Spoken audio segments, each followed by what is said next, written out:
once had Steve. Oh, isn't it good? Isn't it good? Brews and tunes. Brews, tunes. Oh yeah. Come on, everybody. Brews and tunes. American. Oh yeah. Yeah. Yeah. Well, that was a great little beginning. Right? Sure was. And you know what? There's a microphone here, so what say you that we record another episode of American Brews and Tunes? Woo! Here's a theme song, you know it's not a mean song. It's a good song, just as it should song. American Brews and Tunes. Shibbity-beeby-dow! Thank you again for joining us for another special episode of American Brews and Tunes. Yes, thank you so much. Since I don't know when we'll be releasing this in our chronology of true. releases, we'll just say that this is a special one-off episode in which we again review one brew and one album of tunes. What's that I hear? One brew a-knockin'? One album a-playin'? Wow, it must be a one-off episode of American Brews and Tunes! Wow! Wow! Wow! Well, if that door knocks, I shall answer. And if that tune a-plays, I shall a-listen. And I shall review. And I shall taste. Correct, you are.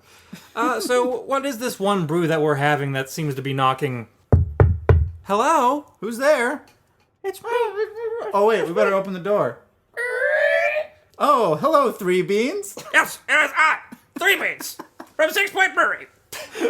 Oh wow, I can barely hear you, Three Beans. Yeah, you should stop talking, Three Beans, because you got a weird voice. We'll talk for Okay, you. I'll stop. We'll talk for you. Good. Okay. All right, thank you for stop talking. That was a weird time in everybody's life. But it looks like we have the Three Beans by Sixpoint Brewery, and I believe I know I've reviewed one brew from Sixpoint, which was the High Res. I believe so, yeah. Yeah, because I remember we talked about the barcode on the back, which is in the shape of the New York skyline. The skyline, yeah. Including the Statue of Liberty. Very cool brewery. This is a bourbon barrel-aged porter with cocoa husks and coffee added. Odd. What is it, cocoa husk different than the cocoa bean? I mean, obviously it is different, but I wonder what that has effect-wise on the beer. I don't know. Why don't you give it a little look-see? See what you will. can figure out. I know this is the 3 beans, like we said before, and I've never had this, but I have had the 5 bean, which again is That was pretty good, right? Oh, it was delicious. It's out of production, so they don't make it anymore. But it was just the porter. I don't believe it was bourbon barrel aged. I could be wrong, but I'm fairly almost 100% certain that it was just their plain port, like it was imperial porter. But it was super good. It was pretty boozy. I think it was around 10% also. But by goodness gracious, it was good. So are you reading it on Untapped? This says the original 3 beans recipe came from ancient texts, which describe Baltic brewers making beer with beans. For this special barrel-aged version, the mad scientist carefully collaborated the beer with cold brew coffee. Oh, Rich chocolates. delicious. Chocolate. And notes of oak and bourbon to round out the profile. Maybe the beans are this. You know what? Coffee beans? Well, I can tell you. Cacao beans? I can tell you. And another bean, like maybe pinto? Think of White? Here, I'll give you a hint. Okay. Okay. It can't be green beans. Oh! Deborah! Ray Romano beans? Just the last name. Romano beans? Yeah, Romano beans. Ray Romano beans? We don't want those in our coffee. No, Our just beer. just Romano beans. I don't know what those are, but Interesting. Imperial Porter with Romano beans, coffee, and chocolate aged in Widow Jane bourbon barrels. And if you look at the can, it has a wood grain look on it, like the design. Yeah, you're so right. It looks It like a kinda barrel. does. Pretty cool, huh?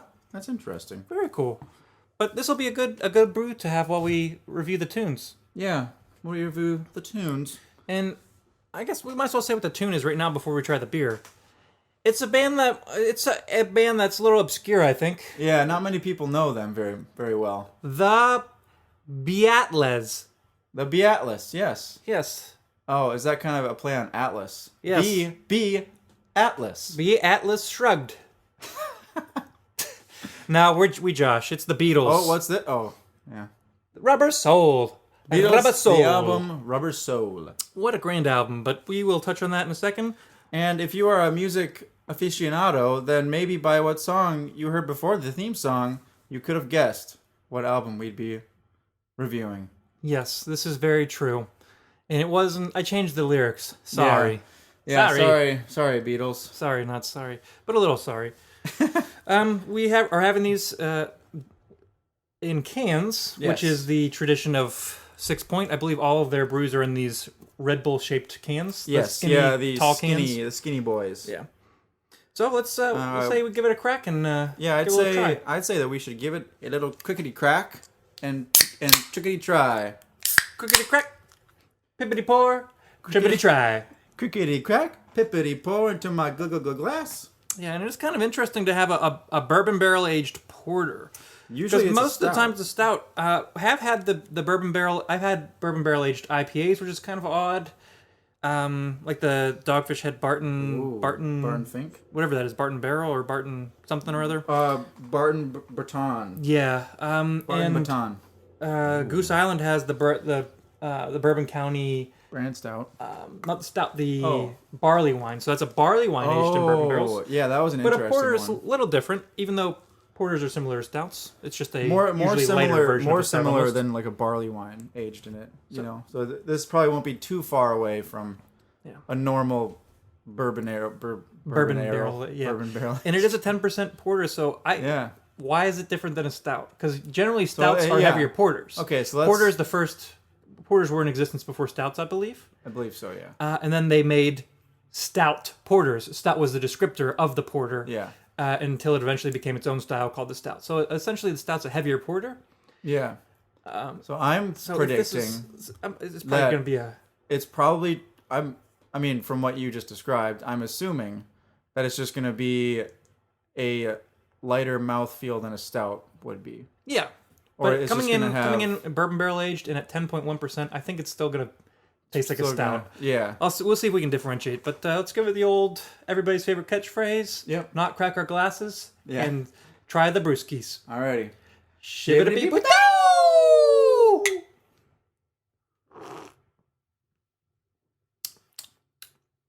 Oh gosh, that is delicious. Oh wow. It's I'm gonna, other than the flavors, I'm just gonna say there was a strong booziness at first, and it dissipated and was super smooth. Yeah. That was the weird part, because normally if you have a beer that's boozy, either you'll taste it the entire time, or the booziness will hit you afterwards. What I got was the booziness up front, and it went away, and it was just super smooth going down. Yeah, it's really, really good. Yeah, flavor-wise. Flavor-wise, Sweet. I mean, it's definitely sweet, but it also has that roasty malty. Yeah. That phrase that we have thus coined. Yeah, I think we before coined now. it. But yeah, it's the sweetness up front, but lingering roast. Yeah. Roasty malties. Like a really nice, kind of like the bitterness you would get from eating a straight coffee bean, but with none of like the acidity. Yeah. You know what I'm talking about? I know exactly what you mean. It's very pleasant flavor. Yeah. I'm curious to see if the flavor changes at all. Are you getting much in the way of the bourbon barrel? Yes, tasting? a little bit, yeah. Let me go in for another sip I'm to see if I'm not picking up on it. getting as much oakiness as I would like, but I think as it warms up, I'll be able to taste that a little bit more. Yeah. It's hard for me to tell that it's there, in all honesty. I think it's the chocolate and coffee is a little overpowering it right now. Yeah, well, it's a fantastic brew. I would get really this is. again, to be honest. On my favorite app, Untapped, I would probably give us, I'd say, like a 4.25, maybe, which I is accidentally a stellar review. didn't rate it. That's okay. You can always edit that. Wait, can I just cancel it? But No. if our opinions of this brew change at all over the course of our reviewing, you will be the first to hear it. Yes, literally. You will hear it first, and you will hear it here, first and here, You heard it here, and you heard it first here. here, Here. here in American Brews and Tunes. Yes. Yes, you see now, that's right. Here at American Brewers and Tunes. Well, now that we've started to outline the brew, let's go with the tune. All right, that's a good idea. Rubber Soul, being the 6th studio album of the Beatles, Released in 1965. which was right after Help, which came out in 64, and it was right before Revolver, which also came out in 65. Did it really? Yes. Okay, the wow, they Beatles, released- they pumped out releases, multiple a year. That's insane. And the quality and you like the uniqueness of each album and each song Yeah. to pump that out all the albums they did within the I think they were active from like 60, I don't know, 63, 64 all the way to 69. I thought it was like 70. I think it was 69. Was it just 69? Okay. But So wait, so only like 7 years. they had a for what they did for music and for what they released. It was It very was a very short amount of time. short-lived. Yeah, which makes it all the more impressive. Yeah, I mean that's absolutely crazy. Yeah. Like there aren't many bands nowadays who are only a band for 7 years, and then they and have had the impact that the Beatles have had. According to Wikipedia, they formed in 1960 and they disbanded in 1970. But when did they start producing albums and It says like being popular? Beatlemania started in 63. So let's say, I would say 63 to 70 then. Yeah. And what was their last studio album? I think Let It Be was the last one released, but they recorded Abbey Road after it. Oh, really? Well, I could be getting that wrong. I'm not going to say this as definite proof, but you know what I'm saying. Yeah. You catch my drift, guys? You guys all know what he's saying. Yeah, because they released Let It Be, I believe, after they broke up, which Okay. came out in 1970, and their first big album, which was Please Please Me, came out in 63. So let's say 7 years, Yeah. and they released world-changing music. It's true. I think it's They safe really to say. did. I think this is a pretty important album. This one and the following album were very seminal for the change of the Beatles' sound. They started out as like a rock and roll band, Yeah. which all British invasion bands kind of had that sound. Hey, Susie Q, yeah, yeah. Yeah, like Herman's Hermits. That's another random. Let's say the Herman's Animals. Hermits. Yeah, the Animals. Even though I can't remember if they're Monkees. British. Monkeys. All these British bands come over to America, do the rock and roll thing. It was hard to differentiate almost. Well, obviously you could differentiate, but there was that market was a little saturated, I would say. Yeah. That was a very popular sound. And on the album Help, I think they started to kind of break away a little bit, but it was still much more rock and roll. This album is the progression from that, but I think next album, Revolver, is when they really branch out with songs like that's the album that has Eleanor Rigby, Oh, okay, yeah. Love to You, which is super sitar focused. Super sitar driven. Yeah, but this album kind of branches into that. Yeah, change. I definitely think so. There are quite a few songs on here that are not like I guess out there for them at the time. Yeah, I But not 100% out there- agree. Not out there at all, but No, but they were very different. They branched out and changed their sound a lot. so would you say that track number 1, Drive My Car, is kind of more like that Traditional rock and roll? like Beatles rock and roll? Yeah, I think that's nothing new, but it's still a great song. Yeah, it is. And I gave that song a 4 out of 5, and here's what I Same. said about it. Beep, beep, yeah. Beep beep beep beep, yeah. Or as Pennywise the Dancing Clown would say, beep, beep, Reggie. I was so excited that he said that in the new movie. Oh yeah, I 'Cause remember all that. of the in the book, if you read it, all of the friends say beep, beep. Or I think Richie is the one who says beep, beep all Oh, the really? time. Because He he's says it all the time. a jokester, and so Pennywise... Beep, beep. Like Pennywise would say all these inside jokes that they had with each other to the kids. That's So, probably like, something creepy. you get more in the book then. oh, big time. That's Would be way Stephen more King loves creepy. that. Yeah, Yeah. it's way creepier. But it's they included it just very briefly in the movie. And it I was do awesome. remember that. But yeah, that's I gave track number 1, Drive My Car, 4 out of 5. Didn't recommend it, but it's a great song. Same. Did not recommend it, but it's great. Yeah. Baby, you can drive my car. Do do do do do. And yes, I'm gonna be a star. And you know what? The Beatles were stars. They were huge stars by this point in their life. Yeah, for real. By 1963, this was when they the- came over, they were huge stars. This was the time when they would pack out stadiums and all the ladies would faint and whatnot. They might have been done doing that. I think they only Or was toured that for like 3 years. Oh, which, really? which they might have been on the tail end of their touring career by this album. They stopped doing it. Did they still play concerts? I think they played shows. And they didn't tour though. Huh. it got to the point where like they couldn't hear themselves.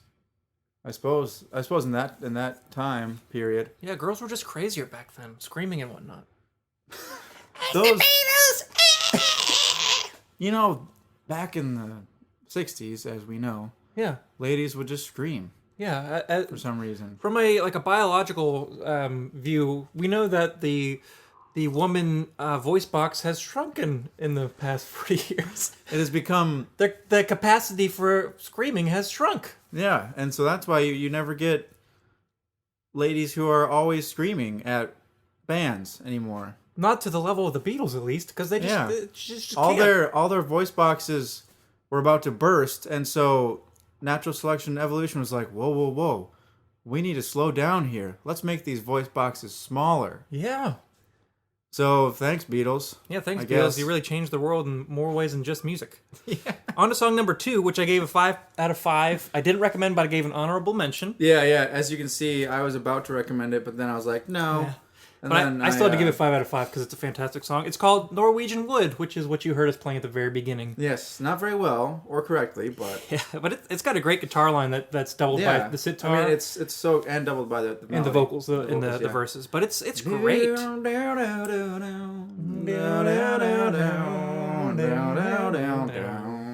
So good. I love how in this song starts in the key of D and then they go to the parallel minor.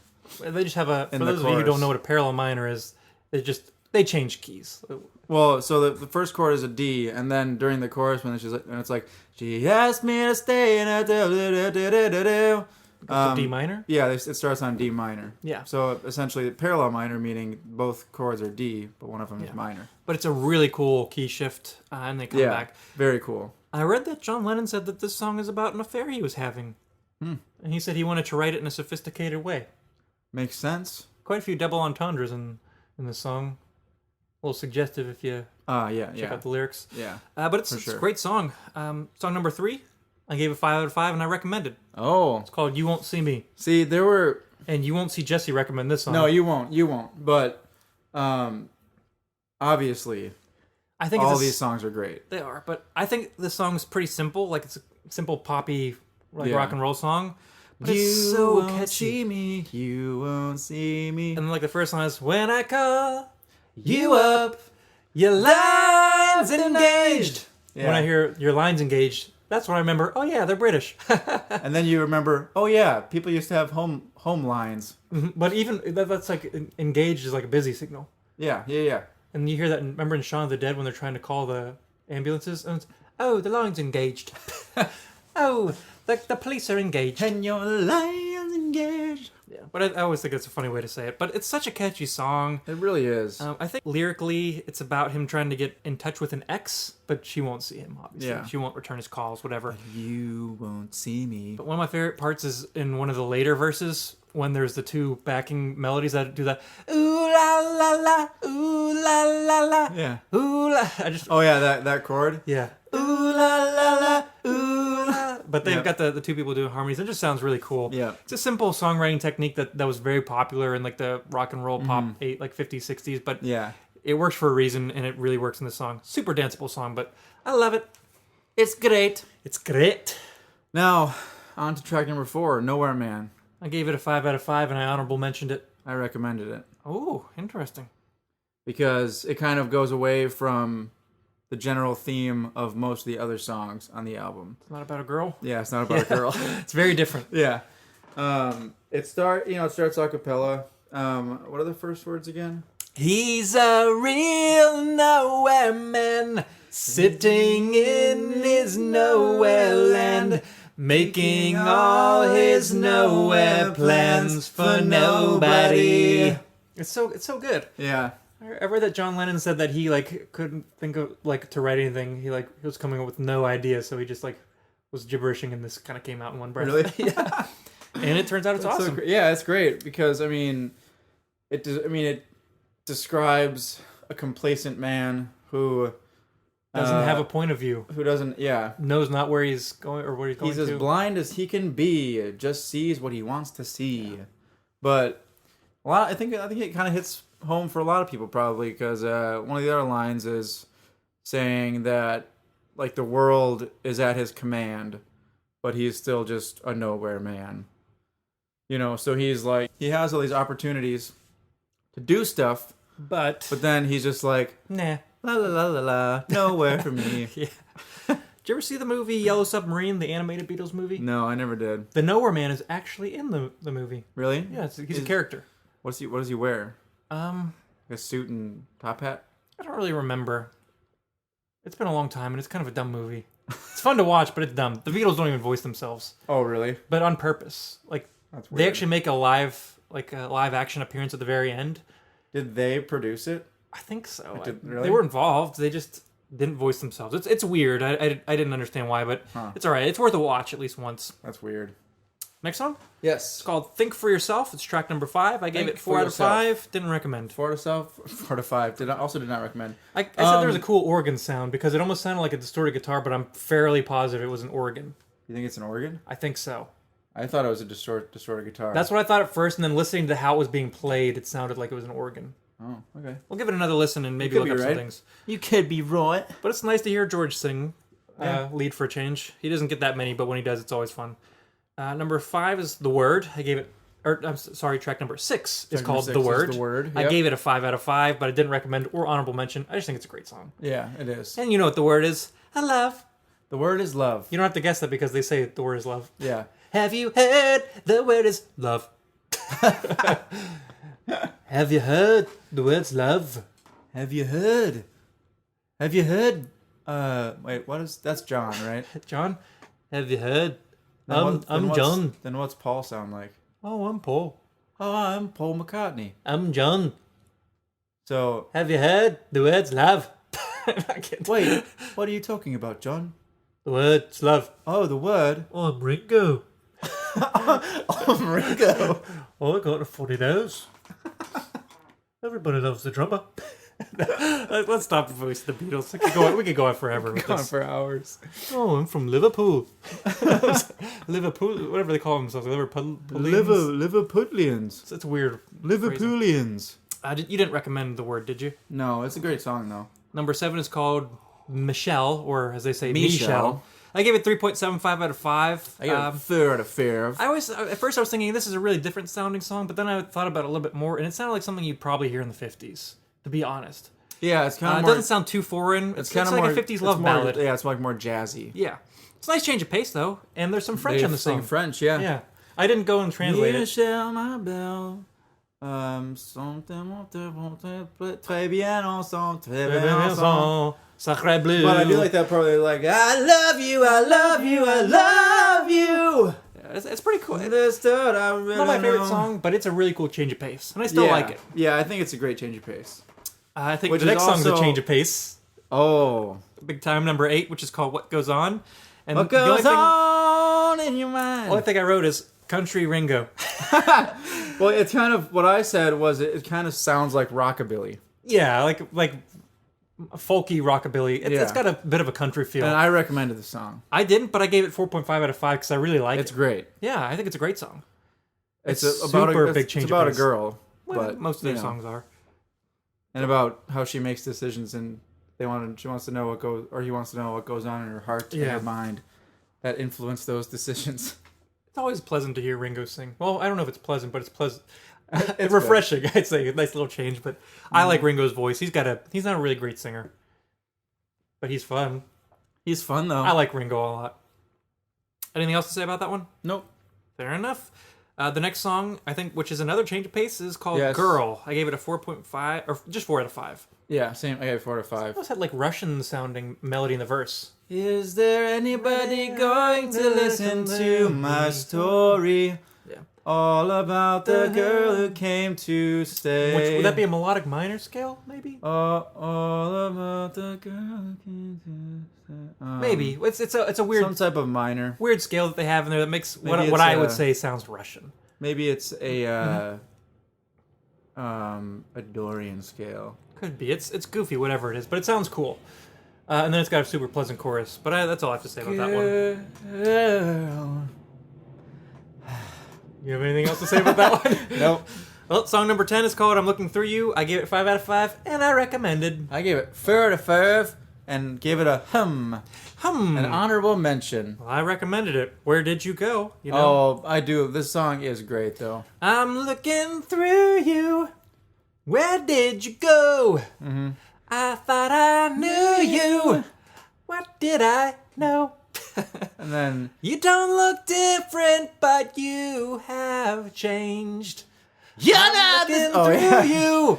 You're not the same. Bam, bam, awesome guitar line. Yeah. But it's super catchy. It's so gosh darn catchy, and it makes me want to dance. Yeah, I just like the you're not the same. Yeah. Obviously, it's about being in some type of relationship with somebody who's changed drastically changing. over time. Yeah. One of my favorite lines is, "Your voice is soothing, but the words aren't clear." But it's a really cool song. If you don't like this song, then you're a robot. Yeah, for real. Even robots like this song. Let's be honest. I am there a was- robot, and I like this song. If there was a robot that was programmed to dance to songs that were good, I am that dancing robot. I am the dancing robot, and Oh. I dance to songs that are good. What I am looking Oh. through you is danceable. What? Danceable. What is this song? You're not Dance, the dance, same. dance, Oh, dance, dance. dance. Dance. Wow, that was quite a weird digress. Yeah. We got a cool.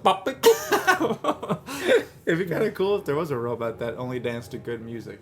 There probably is one. Who knows? But that would, whatever.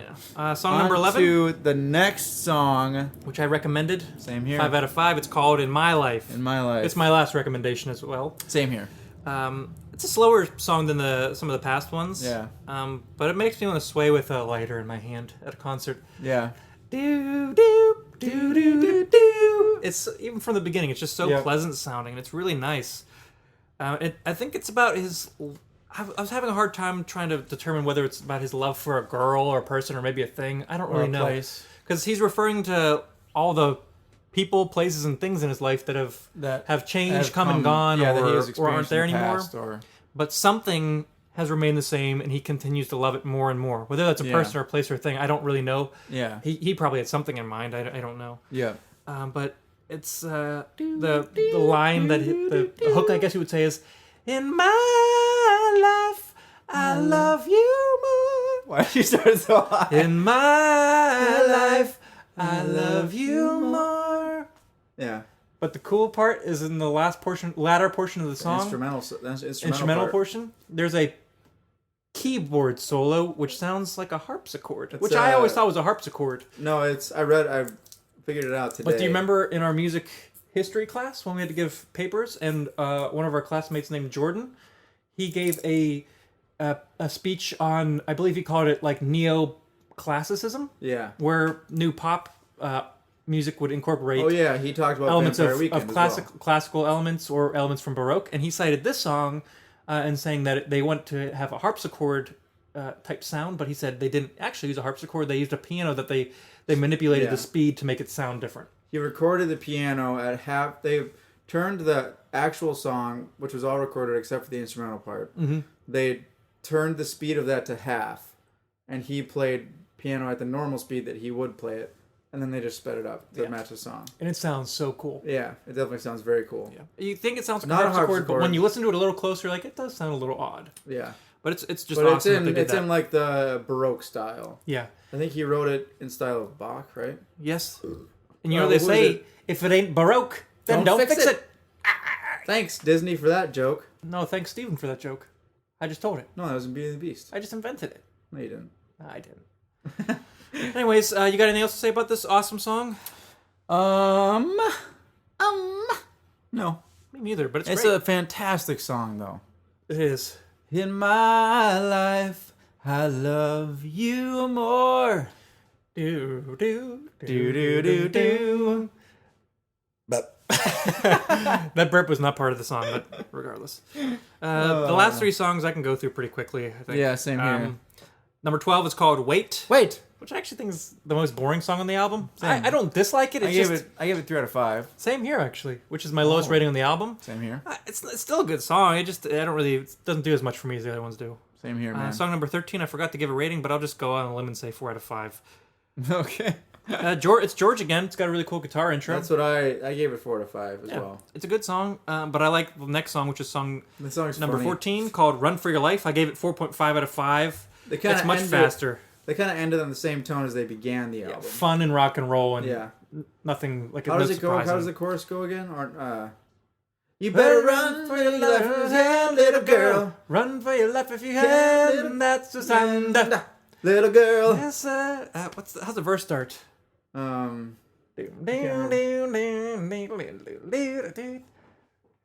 I goodbye to I can't remember. Is that it? Something like that. I could be getting it wrong, but it's something. That's a good song. It's fast. It's catchy. It's fun. fun. There's just too many other good songs in the album. Yeah, true.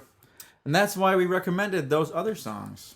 And that's why even the songs that I didn't recommend, there were still some that had 5 out of 5. It's just so good. They're basically all hums. I think we'll do a lot more of these one-off. Yeah, I think we're gonna start making episodes. it kind of a regular thing that We'll do the long episodes every other week, and these ones will fill in the place where there's no episode. So we'll be releasing. We should be releasing episodes weekly. Yeah. But these are fun. We'll do some more Beatles ones because there's quite a bit to go over, and quite a bit of good ones. So maybe we'll do multiple. We'll just keep recording these. Why not? It's fun to do. There's so many albums. We'll throw in a bunch of them, and hey, maybe we just won't say who we're going to be listening to, so it'll be surprised. Yeah. Maybe we'll say we'll just it'll be a fun little adventure, a fun little bit of an adventure, or as we say, a fun venture. A fun venture. Yeah, a fun venture. Oh, are we going on a fun venture today? Why the look of the Irish? I'm going out on a fun venture. You best go grabbing those potatoes. Oh, gosh. I'll grab a sack of potatoes. But watch out for the leprechauns. Oh, Oi! They'll get you. They'll get you. And by then, your luck will run out. Oh, because the leprechauns... Oh, blood pudding. The leprechauns steal all your luck. Top of the morning to you. Oh, my gosh. What do you feel about the beer? Does it flavor profile change at all for you? Let me give it another shot here real quick. For me, I think the bourbon flavor still really isn't coming through too much. It's getting a lot more roasty, malty for me, a little less sweet, which I kind of like. Yes, that's a good point. The sweetness kind of dials back a little bit as it warms up. Ooh, what's that little after flavor? What after flavor? I got a little bit of the oakiness in the after flavor, or a little bit of the bourboniness. Or as Michael Scott would say, it has a very nice oaky afterbirth. Do you remember that when he was tasting the wine? Yeah. And everyone looked at him weird. Very nice oaky afterbirth. That's so weird. Michael Scott, what a ridiculous character. It's a fantastic beer, though. Fantastic. Yeah, album. It's really, really good. Let's say we give the old 1-2 clickety clack and and a little cheers, magic. chippity cheers. Cheers, chippity cheers. Hoo! Yeah, poo. All right, well here she goes, I guess. All right. Shibbity beep.